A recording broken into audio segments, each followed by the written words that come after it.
ನಮ್ಮ ಹೋರಾಟ ಯಾವುದೇ ಒಂದು ವ್ಯಕ್ತಿ ವಿರುದ್ಧ ಇರಲಿಲ್ಲ, ಯಾವುದೇ ಒಂದು ಸಚಿವರ ವಿರುದ್ಧ ಇರಲಿಲ್ಲ, ಯಾವುದೇ ಒಂದು ಮಂತ್ರಿ ವಿರುದ್ಧ ಇರಲಿಲ್ಲ.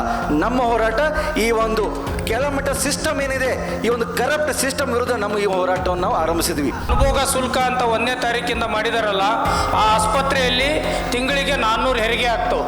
ಎಲ್ಲರೂ ಬರೋದು ಬಿಡಿ ಕಾರ್ಮಿಕರು, ಅಸಂಘಟಿತ ವಲಯದಲ್ಲಿ ಕೆಲಸ ಮಾಡೋರು. ಕಾಫಿ ಎಸ್ಟೇಟ್ಗಳ ನಡುವೆ ಚಿಕ್ಕ ಚಿಕ್ಕ ಒಂದು ಗುಡಿಸಲಿನ ಮನೆಗಳಿದೆ, ಲೈನ್ ಮನೆ ಅಂತ. ಆ ಲೈನ್ ಮನೆ ಒಳಗೆ ಎಲ್ಲರೂ ಕಾಫಿ ತೋಟದ ಒಳಗೆ ಕೆಲಸ ಮಾಡುವಂತ ಕಾರ್ಮಿಕರು ಇರ್ತಾರೆ. ಅವರೆಲ್ಲರೂ ಕೂಡ ಬುಡಕರು ಜನ. ಆ ಜನ ಏನು ಹೇಳ್ರಿ ಗೊತ್ತೈತಿ, ಆರೋಗ್ಯ ಹಕ್ಕಿನ ಜಾಥಾ ಅನ್ನತ್ತೀರಿ. ಇವಾಗ ಎರಡು ಖಾಸಗಿಗೆ ಮತ್ತು ಸರ್ಕಾರಿಗೆ ವ್ಯತ್ಯಾಸವೇನೈತಿ? ಕರ್ನಾಟಕದಲ್ಲಿ PH ಇಂದ ಹಿಡಿದು ಜಿಲ್ಲಾ ಆಸ್ಪತ್ರೆವರೆಗೂ ಸರ್ಕಾರಿ ಸಾರ್ವಜನಿಕ ಆರೋಗ್ಯ ವ್ಯವಸ್ಥೆಯನ್ನು ಖಾಸಗೀಕರಣಗೊಳಿಸಬಾರ್ದು ಅಂತ ಹೇಳಿ ನಾವು ಒತ್ತಡ ಮಾಡಬೇಕು ಅಂತ ಹೇಳಿ ನಾನು ನಿಮ್ಮ ಹತ್ರ ಮನವಿ ಮಾಡ್ತಿದ್ದೇನೆ. PPP ಮಾಡಲನ್ನು ಮೊಟ್ಟ ಮೊದಲು ನಾವು ದಾವಣಗೆರೆಯಲ್ಲಿ 2022ರಲ್ಲಿ ನಾವು ದಾವಣಗೆರೆಯ ಎಲ್ಲ ಸಂಘಟನೆಗಳು, ಪ್ರಗತಿಪರ ಸಂಘಟನೆ, ದಲಿತ ಸಂಘರ್ಷ ಸಮಿತಿ, ರೈತ ಸಂಘಟನೆಗಳು, ಕಾರ್ಮಿಕ ಸಂಘಟನೆಗಳು ಸೇರಿ 2 ಹೋರಾಟಗಳನ್ನು ನಾವು ಮಾಡಿದಾಗ ಅಲ್ಲಿಯ ಡಿಸ್ಟ್ರಿಕ್ಟ್ ಸರ್ಜನ್ ಅವರು ಹೇಳಿದರು, ಇಲ್ಲ ಇದು PPP ಮಾಡಲ್ ನಾವು ಮಾಡ್ತಾ ಇಲ್ಲ, ಯಾರು ಸರ್ವೆ ಬಂದಿಲ್ಲ ಅಂತ. ಆದರೆ ಸರ್ಕಾರದ ಮಂತ್ರಿಗಳು ಹೇಳುವಾಗ PPP ಮಾಡಲಲ್ಲಿ ಅದಿದೆ.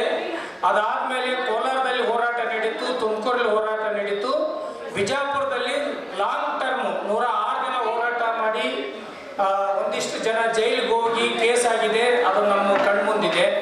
ಹಾಗಾಗಿ ನಾವು ಪ್ರಶ್ನೆ ಏನು ಕೇಳಬೇಕಂದ್ರೆ, CM ಅವರು ಅಲ್ಲಿ ಹೋಗ್ಬಿಟ್ಟು ಏನು ಹೇಳ್ತಾರೆ ಅಂದರೆ PPP ಮಾಡಲ್ಲ ಅಂತಾರೆ. ಅಂದರೆ ಎಲ್ಲಿ ಹೋರಾಟ ಬಲವಾಗಿ ಕಟ್ತೇವೋ ಅಲ್ಲಿ ಮಾತ್ರ ಹೇಳ್ತಾರೋ, ಅಥವಾ ಕರ್ನಾಟಕದಲ್ಲಿ 11 ಜಿಲ್ಲೆಗೂ PPP ಮಾಡಲ್ ಇಲ್ಲ ಅಂತ ಹೇಳ್ತಾರೆ ಅನ್ನೋದು ನಮ್ಮ ಮುಂದೆ ಒಂದು ಸವಾಲಿದೆ ಮತ್ತು ಪ್ರಶ್ನೆ ಇದೆ. ಹಾಗಾಗಿ ನಾವು ಇನ್ನೊಂದಿಷ್ಟು ಆಳವಾಗಿ ಇದರ ಬಗ್ಗೆ ನಾವು ಅರ್ಥ ಮಾಡ್ಕೋಬೇಕು. ಸರ್ಕಾರದ ಟೇಬಲ್ ಹತ್ರ ಏನಿದೆ, ಯಾಕಂದರೆ ಮಾನ್ಯ ಸಚಿವರಂದ್ರು ನನಗನ್ಸುತ್ತೆ ಇವತ್ತಲ್ಲ, ನಾವು ಒಂದು ತಂಡವಾಗಿ ಅವ್ರಿಗೆ 2-3 ಸರಿ ಹೋದಾಗ ನಾವು PPP ಮಾಡಲ್ ಬಗ್ಗೆ ಕೇಳಿದಾಗ ಹೇಳಕ್ಕಾಗಲ್ಲ ಅಂತೇಳಿ, ಹಾಗಾಗಿ ಅವ್ರಿಗೂ ಖಾಸಗೀಕರಣದ ಒಲವಿರ್ತಕ್ಕಂತಾರೆ ನನಗೆ ಅನ್ಸೋದು. ಈಗ ಯಾಕಂದರೆ 2-3 ಸಾರಿ ನಾವು ಭೇಟಿ ಮಾಡಿದ್ದೀವಿ. ಸಾರ್ವತ್ರಿಕ ಆರೋಗ್ಯ ಆಂದೋಲನ ಕರ್ನಾಟಕ, ಡ್ರಗ್ ಆ್ಯಕ್ಷನ್ ಫೋರಮ್ ಕರ್ನಾಟಕದ ವತಿಯಿಂದ ಅಲ್ವಾ ಸರ್? ಅವಾಗೆಲ್ಲ ನಾವು ಗೋಪಾಲ್ ಸರ್ ಆಗಿರಲಿ, ನಾವೆಲ್ಲರದು ತಂಡದವರು PPP ಮಾಡಲ್ ಬಗ್ಗೆ ಧ್ವನಿ ಎತ್ತಿದೆ ಅವ್ರ ಮುಂದೆ. ಸರ್ ಖಾಸಗೀಕರಣದ ಬಗ್ಗೆ PPP ಬಗ್ಗೆ ಅಂತೆ, ಹಂಗೇನಿಲ್ರಿ, ಅದು ಖಾಸಗಿ ಅವ್ರು ತಪ್ಪಾಗಲ್ಲ, ಅದೇನು ನಮ್ಮ ಮುಂದೆ ಏನಿಲ್ಲ ಅಂತಲೇ ಅವ್ರು ಹೇಳಿದ್ದಾರೆ. ಹಾಗಾಗಿ ನಾವು ಇವತ್ತು ಮಧ್ಯಾಹ್ನದವರೆಗೂ ಏನು ಈ ಸಭೆ ಮಾಡ್ತೇವೆ, ಒಂದು ನಿರ್ಣಯವನ್ನು ನಾವು ಗಟ್ಟಿಯಾಗಿ ಮಾಡಬೇಕು. ಕರ್ನಾಟಕದಲ್ಲಿ ಯಾವುದೇ ಜಿಲ್ಲೆಯಲ್ಲಿ ಯಾವುದೇ ಸಾರ್ವಜನಿಕ ಆರೋಗ್ಯ ವ್ಯವಸ್ಥೆಯನ್ನು PPP ಮಾಡಲ್ ಮಾಡೋಕ್ಕೆ ನಾವು ಬಿಡಲ್ಲ ಅಂತ ನಾವು ಗಟ್ಟಿಯಾಗಿ ನಿರ್ಧಾರ ಮಾಡಬೇಕು. ನಿರ್ಧಾರ ಮಾಡಿ ಸುಮ್ಮನೆ ಇರೋದಲ್ಲ, ನಮ್ಮ ಹಳ್ಳಿಗಳಲ್ಲಿ, ನಮ್ಮ ನಗರದಲ್ಲಿ, ನಮ್ಮ ಸಂಘಟನೆಯಲ್ಲಿ ಹೋಗಿ ಜನರಿಗೆ ಹೇಳಲೇಬೇಕು. ಯಾಕಂದರೆ ನಾವು ನೋಡ್ತೇವಲ್ಲ, ಉದಾಹರಣೆ ಈಗ ಜಬೀನ್ ಅವ್ರು ಹೇಳ್ದಂಗೆ ಅನುಭೋಗ ಶುಲ್ಕ ಅಂತ 1ನೇ ತಾರೀಕಿಂದ ಮಾಡಿದಾರಲ್ಲ, ಆ ಆಸ್ಪತ್ರೆಯಲ್ಲಿ ತಿಂಗಳಿಗೆ 400 ಹೆರಿಗೆ ಆಗ್ತವೆ. ಎಲ್ಲರೂ ಬರೋದು 400ರಿಂದ 500, 600 ಎಲ್ಲರೂ ಬರೋರು ಬಿಡಿ ಕಾರ್ಮಿಕರು, ಅಸಂಘಟಿತ ವಲಯದಲ್ಲಿ ಕೆಲಸ ಮಾಡೋರು ಮತ್ತು ದಾವಣಗೆರೆ ಸುತ್ತಮುತ್ತ ಹಾವೇರಿ, ಈ ಕಡೆ ಹರಪನಹಳ್ಳಿ, ಈ ಕಡೆ ಜಗಳೂರು, ಚಿತ್ರದುರ್ಗ, ಆ ಕಡೆ ಚನ್ನಗಿರಿ ತಾಲೂಕಿನಿಂದ ಬಂದು ಇವತ್ತು ಅದು ಒಂದು ಒಳ್ಳೆ ಆಸ್ಪತ್ರೆ, ಮೈಸೂರು ಮಹಾರಾಜರು ಉದ್ಘಾಟನೆ ಮಾಡಿರ್ತಕ್ಕಂಥ ಆಸ್ಪತ್ರೆ. ಆ ಆಸ್ಪತ್ರೆ ಇವತ್ತು ಇದನ್ನು ಈ ಥರ ಮಾಡೋಕ್ಕೆ ಹೋಗ್ತಾಯಿದ್ರೆ, ನಾವು ಮೊನ್ನೆ ಅಲ್ಲಿ ವೈದ್ಯಕೀಯ ಅಧೀಕ್ಷಕರಿಗೆ ಅದನ್ನೇ ಕೇಳಿದ್ವಿ, ಯಾವ ಆಧಾರದ ಮ್ಯಾಗ ನೀವು ಆದೇಶ ಮಾಡ್ತೀರಾ? ಅವ್ರ ಕಷ್ಟಗಳನ್ನ ಹೇಳ್ತಾರೆ. ಆದರೆ ನಾವು ಹೇಳಿದ್ವಿ, ನಿಮ್ಮ ಮಿತಿಯಲ್ಲಿ ಏನಿದೆನೋ ನೀವು ಹೇಳಿ, ನಾಳೆ ಮಿನಿಸ್ಟರ್ ಬರ್ತಾರೆ ನಮ್ಮ ಪ್ರೋಗ್ರಾಮ್ಗೆ, ನಾವು ಅವತ್ತು ಮಾತಾಡ್ತೀವಿ ಅಂತೇಳಿ. ಹಾಗಾಗಿ ನಾವು ಇವತ್ತು ನಮ್ಮ 4 ಹಕ್ಕೋತ್ತಾಯಗಳಿದ್ದಾವೆ. 4 ಹಕ್ಕೋತ್ತಾಯಗಳಲ್ಲಿ ಅವರು ಒಂದು 2-3ಕ್ಕೆ ಪ್ರತಿಕ್ರಿಯೆ ಕೊಟ್ಟಿದ್ದಾರೆ, ಒಂದು 2 ಅಂತ ಒಪ್ಪಿಗೆ ಅಂತ PPP ಅಂತ ಅವರು ಮಾನ್ಯ ಮಾಡ್ಕೊಂಡಿದ್ದಾರೆ. ಹಾಗಾಗಿ ನಾವು ಎಲ್ಲರೂ ಸೇರಿ ಇವತ್ತು ಒಂದು ಸಂಜೆ ಅಷ್ಟೇ, ಮಧ್ಯಾಹ್ನ ಅಷ್ಟೊತ್ತಿಗೆ ಒಂದು ನಿರ್ಣಯ ಮಾಡೋಣ. ಕರ್ನಾಟಕದಲ್ಲಿ PH ಇಂದ ಹಿಡಿದು ಜಿಲ್ಲಾ ಆಸ್ಪತ್ರೆವರೆಗೂ ಸರ್ಕಾರಿ ಸಾರ್ವಜನಿಕ ಆರೋಗ್ಯ ವ್ಯವಸ್ಥೆಯನ್ನು ಖಾಸಗೀಕರಣಗೊಳಿಸಬಾರ್ದು ಅಂತ ಹೇಳಿ ನಾವು ಒತ್ತಡ ಮಾಡಬೇಕು ಅಂತ ಹೇಳಿ ನಾನು ನಿಮ್ಮ ಹತ್ರ ಮನವಿ ಮಾಡ್ತಿದ್ದೀನಿ.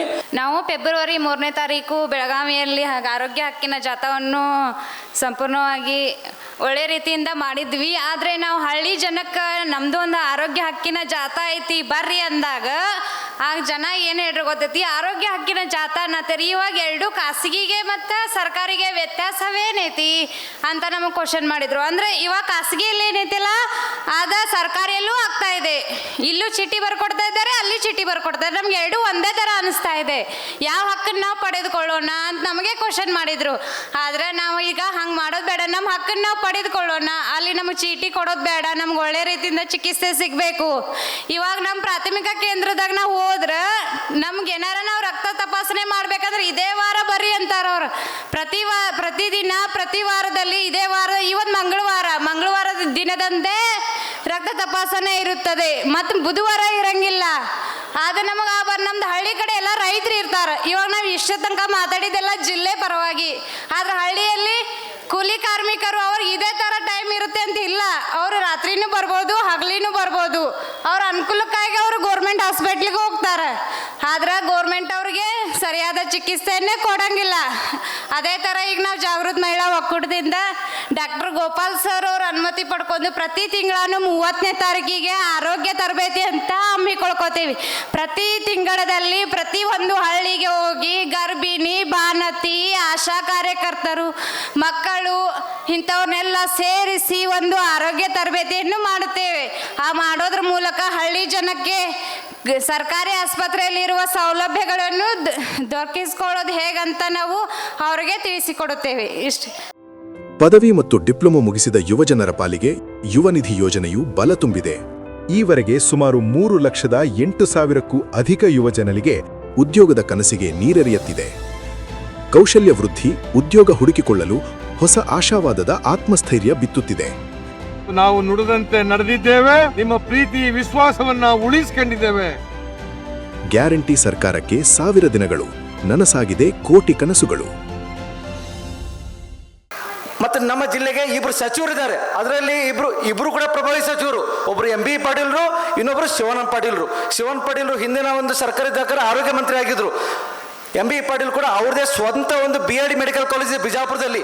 ಇಲ್ಲೊಂದು ರಾಜಕೀಯ ಹಿತಾಸಕ್ತಿ ನಾವು ಇಲ್ಲಿ ಅಬ್ಸರ್ವ್ ಮಾಡ್ಬೋದು. ನಮ್ಮ ಬಿಜಾಪುರದಲ್ಲಿ ಸ್ವಲ್ಪ ರಾಜಕೀಯ ಒಂದು ಸ್ವಲ್ಪ ಗದ್ದಾಟ ಭಾಳಿದೆ.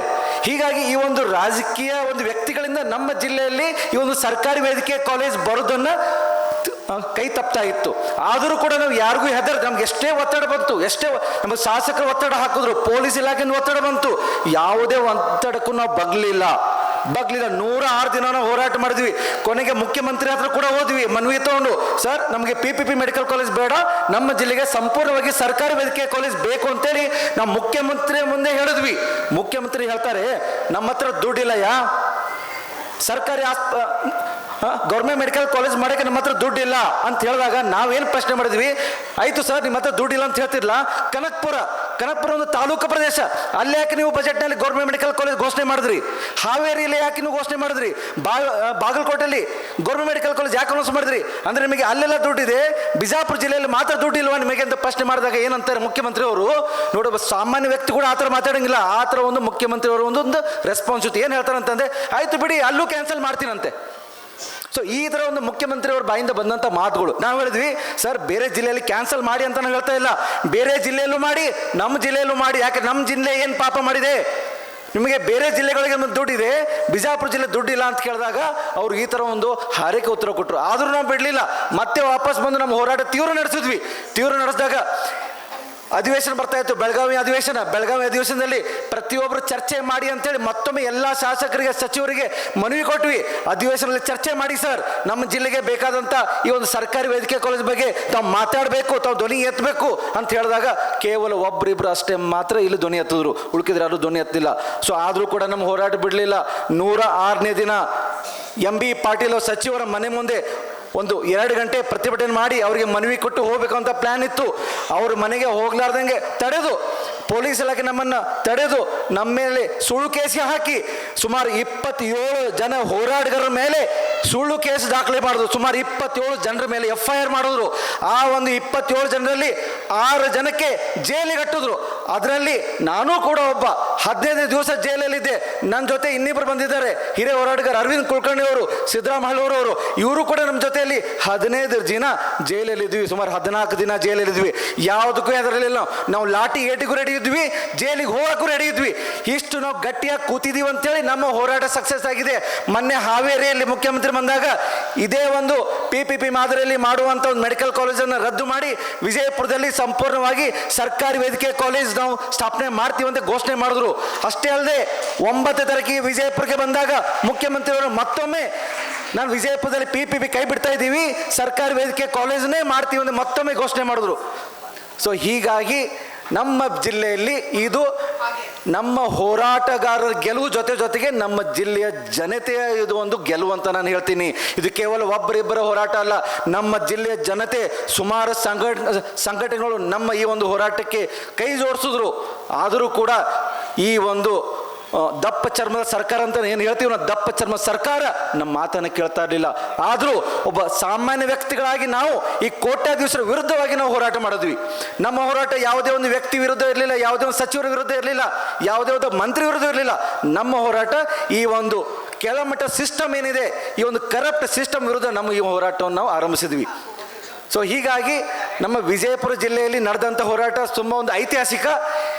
ನಮ್ಮ ವಿಜಯಪುರ ಜೊತೆಗೆ ಮೊನ್ನೆ medical education minister Sharanprakash Patil ಇನ್ನೊಂದು ಘೋಷಣೆ ಮಾಡಿದ್ರು. ಏನಂತಂದರೆ ಬಿಜಾಪುರದ ಒಂದು ಜನರ ಹೋರಾಟದ ಆಕ್ರೋಶದಿಂದ ಇನ್ನುಳಿದ 11 ಜಿಲ್ಲೆಯಲ್ಲೂ ಕೂಡ ನಾವು PPP ರದ್ದು ಮಾಡಿ ಸಂಪೂರ್ಣವಾಗಿ ನಾವು ಸರ್ಕಾರದ ಅಧೀನದಲ್ಲಿ ವೈದ್ಯಕೀಯ ಕಾಲೇಜ್ ನಿರ್ಮಾಣ ಮಾಡ್ತೀವಿ ಅಂತ ಘೋಷಣೆ ಮಾಡಿದೆ, ಪ್ರೆಸ್ ಮೀಟ್ ಮಾಡಿ ಹೇಳಿದ್ದಾರೆ. ಇದು ನಮ್ಮ ತಂದಂಥ ಖುಷಿ. ಕೊಡಗು ಅಂದರೆ ಸುಂದರವಾದ ಜಿಲ್ಲೆ ಮತ್ತು ಒಳ್ಳೆಯ ವಾತಾವರಣದ ಜಿಲ್ಲೆ. ಎಲ್ಲರೂ ಅಲ್ಲಿ ಅಂದರೆ ರಜಾ ದಿನಗಳಲ್ಲಿ ಬೇರೆ ಬೇರೆ ನಿಮ್ಮ ಆರಾಮವಾಗಿ ಬರ್ತಾ ಹೋಗ್ತಾ ಇರ್ತಾರೆ. ಆದರೆ ಅಲ್ಲಿ ಒಂದು ನೋವಿನ ಸಂಗತಿ ಇದೆ. ನಿಮಗೆ ಒಂದು ಗೊತ್ತಿರ್ಬೋದು, ವಿಶಾಲವಾದ ಕಾಫಿ ತೋಟಗಳಿವೆ. ಆ ಕಾಫಿ ತೋಟಗಳ ನಡುವೆ, ಕಾಫಿ ಎಸ್ಟೇಟ್ಗಳ ನಡುವೆ ಚಿಕ್ಕ ಚಿಕ್ಕ ಒಂದು ಗುಡಿಸಲಿನ ಮನೆಗಳಿದೆ, ಲೈನ್ ಮನೆ ಅಂತ. ಆ ಲೈನ್ ಮನೆಯೊಳಗೆ ಎಲ್ಲರೂ ಕಾಫಿ ತೋಟದ ಒಳಗೆ ಕೆಲಸ ಮಾಡುವಂಥ ಕಾರ್ಮಿಕರು ಇರ್ತಾರೆ. ಅವರೆಲ್ಲರೂ ಕೂಡ ಬುಡಕಟ್ಟು ಜನ, ಅಂದರೆ ಪಣಿಯರವರು ಮತ್ತು ಜೇನು ಕುರುಬರು ಅಂತ 2 ಬುಡಕಟ್ಟು ಸಮುದಾಯ ಇದೆ. ಅವರೆಲ್ಲ ವಾಸಿಸ್ತಾ ಇದ್ದಾರೆ. ಅವರಿಗೆ ಅಂತ ಏನು ತಲಾಂತರಗಳಿಂದ ಆ ಲೈನ್ ಮನೆಯಲ್ಲಿದ್ದಾರೆ. ಅವರಿಗೆ ಅಂತ ಏನೂ ಇಲ್ಲ. ಅವರು ಯಾವಾಗಲೂ ಇವರ ಬಾಂಡೆಡ್ ಲೇಬರ್ಸ್ ಆಗಿ ಕೆಲಸ ಮಾಡ್ತಾ ಇರ್ತಾರೆ. 2015ರಿಂದ ನಾವು ಸ್ವಲ್ಪ ಅವರಿಗೆ ಕೂಡ ಭೂಮಿ ಸಿಗಬೇಕು, ಅವರಿಗೆ ಕೂಡ ಹಕ್ಕಿದೆ, ಭೂಮಿ ಪಡೆಯುವಂಥ ಹಕ್ಕಿದೆ ಅಂತ ಹೇಳ್ಕೊಂಡು ನಾವು 2015ರಿಂದ ಹೋರಾಟ ತೊಡಗಿಸ್ಕೊಂಡಿವಿ. ಪರಿಣಾಮವಾಗಿ ಈಗ ಅಲ್ಲಿಯ ಜಿಲ್ಲಾಡಳಿತ, ಇಲ್ಲಿ ನಮ್ಮ ಸರ್ಕಾರ ಈಗಾಗಲೇ ಲೈನ್ ಮನೆಯವರಿಗೆ, ಅಂದರೆ ಕಾಫಿ ಎಸ್ಟೇಟಿನೊಳಗೆ ದುಡಿಯುವಂಥ ಆ ಕಾರ್ಮಿಕರಿಗೆ ಅಂದರೆ ಜಸ್ಟ್ ಒಂದು ಮನೆಯ ಅಂದರೆ ವಸತಿಗೆ ಬೇಕಾಗಿ ನಿವೇಶನ ಕೊಡುವಂಥ ಪ್ರಕ್ರಿಯೆಯನ್ನು ಆರಂಭಿಸಿದೆ. ಅದರ ಜೊತೆಯಲ್ಲಿ ನಾವು ಬೇರೆ ಬೇರೆ ಹಕ್ಕುಗಳ ಜೊತೆ, ಆ್ಯಕ್ಷನೇಟ್ ಜೊತೆ ಕೆಲಸ ಮಾಡ್ತಾ ಇದ್ದೀವಿ. ಇದರ ಜೊತೆಯಲ್ಲಿ ನಮಗೆ ಮೊನ್ನೆ 10ನೇ ತಾರೀಕು ಸಾರ್ವತ್ರಿಕ ಆರೋಗ್ಯ ಜಾಥಾ ಮಾಡಬೇಕು, ಆರೋಗ್ಯ ಹಕ್ಕು ಆಂದೋಲನದ ಕುರಿತಾಗಿ ಜಾಥಾ ಮಾಡಬೇಕು ಅಂತ ಹೇಳಿದರು. ನಮಗೆ ಕೂಡ ಇದರ ಬಗ್ಗೆ ಅಂದರೆ ಈ ಆರೋಗ್ಯದ ಅಂದರೆ CSC ಯಾವ ರೀತಿ ನಡೀತಾ ಇದೆ, PSC ಯಾವ ರೀತಿ ಇದೆ ಅಂತ ನಮ್ಗೆ ಕೂಡ ಗೊತ್ತಿರಲಿಲ್ಲ.